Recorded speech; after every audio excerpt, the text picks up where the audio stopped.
नमस्ते। आज हम पढ़ने वाले हैं कविता पर्वत प्रदेश में पावस, जिसके कवि हैं सुमित्रा नंदन पंत जी। इस कविता में पर्वतों में, पहाड़ों में वर्षा ऋतु के आगमन पर जो भी परिवर्तन आते हैं उनको दर्शाया गया है, उनका सजीव चित्रण करा गया है। तो शुरू करते हैं पहली पंक्ति के साथ। पावस ऋतु थी पर्वत प्रदेश, पल पल परिवर्तित प्रकृति वेश। पावस ऋतु का मतलब होता है वर्षा ऋतु, पल पल का मतलब हर क्षण। तो पावस ऋतु थी पर्वत प्रदेश, वर्षा ऋतु का समय था, वक्त था, पर्वत प्रदेश था और पल पल हर क्षण प्रकृति का वेश बदल रहा था, यानी कि हर क्षण प्रकृति में परिवर्तन हो रहा था, वहां की मौसम में परिवर्तन हो रहा था। मेखलाकार पर्वत अपार, अपने सहस्र दृक् सुमन फाड़, अवलोक रहा है बार बार, नीचे जल में निज महाकार। मेखलाकार मतलब करघनी के आकार का, करघनी मतलब कमर पर जो बांधा जाता है उसे बोलते हैं। सहस्र मतलब हजारों, दृग सुमन मतलब फूल रूपी आंखें, सुमन मतलब फूल, दृग मतलब आंखें। अवलोक मतलब देखना, महाकार मतलब विशाल काय रूप।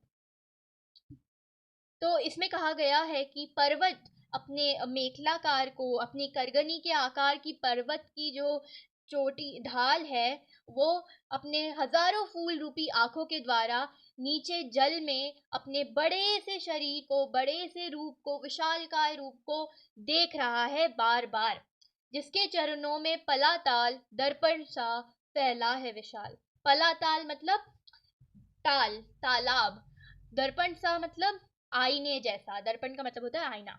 तो कहते हैं कि पर्वत के तलों में, पर्वत के चरणों में एक तालाब है जो कि दर्पण जैसा दिख रहा है, जिसमें पर्वत का प्रतिबिंब दिखाई दे रहा है। गिरी का गौरव गाकर झरझर, मद में नस नस उत्तेजित कर, मोती की लड़ियों से सुंदर झरते हैं झाग भरे निर्झर। गिरी का गौरव गा गा कर, गिरी मतलब पर्वत, गौरव मतलब गौरव गान करना, गौरव मतलब यश गान करना। तो जो भी मद मतलब होता है, मद मतलब होता है मस्ती में, निर्झर मतलब होता है झरने। तो झरने मस्ती में हर नस नस को उत्तेजित करते हुए नीचे झर रहे हैं, और ऐसा लग रहा है कि जो उनकी झरझर की आवाज आ रही है उसको सुनकर ऐसा लग रहा है कि मानो वो पर्वतों का गौरव गान कर रहे हों, पर्वतों का यश गान कर रहे हों। ये मोती की लड़ियों से सुंदर दिख रहे हैं, लड़ियों जैसे सुंदर दिख रहे हैं और झरझर की आवाज आ रही है। गिरिवर के उड़ से उठ उठ कर उच्चाकांक्षाओं से तरवर है, झांक रहे नीरव नभ पर, अनिमेष अटल कुछ चिंता पर। उर मतलब होता है हृदय, उच्चाकांक्षाओं मतलब ऊंचा उठने की आकांक्षा, इच्छा। तरवर का मतलब होता है पेड़, नीरव मतलब होता है नीला, अनिमेष का मतलब होता है शांत, यानी एकटक। अटल का मतलब होता है शांत।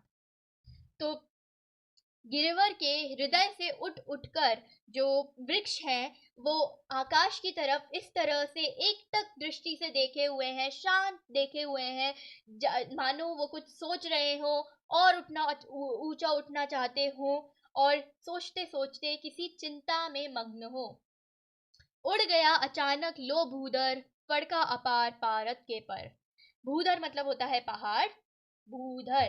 पारद मतलब पारे जैसा साफ दिखने वाला, पारे जैसा दिखने वाला।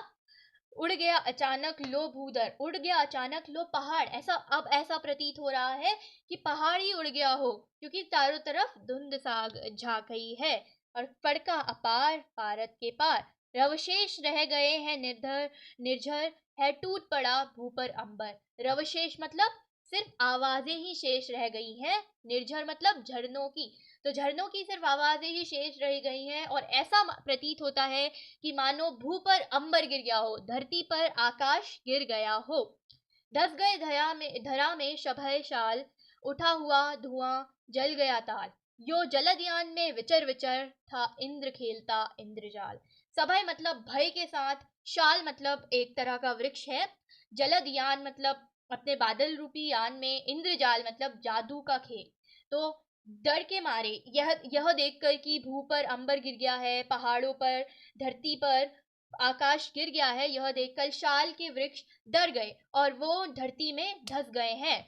सिर्फ आवाज सुनाई दे रही है, चारों तरफ धुंध सा छा गया है, और ऐसा लगता है कि मानो तालाब में आग लग गई हो। इस सब को देखकर, मौसम में परिवर्तन को देखकर, चारों तरफ धुंध के छा जाने को देखकर ऐसा लगता है कि मानो इंद्र देवता अपने बादल रूपी यान में बैठकर इंद्रजाल का खेल खेल रहे हैं। तो पर्वत प्रदेश में पावस में आपने देखा कि कैसे सुमित्रा नंदन पंत जी ने सजीव चित्रण करा है पर्वतों का, और कितना अच्छा लगता है।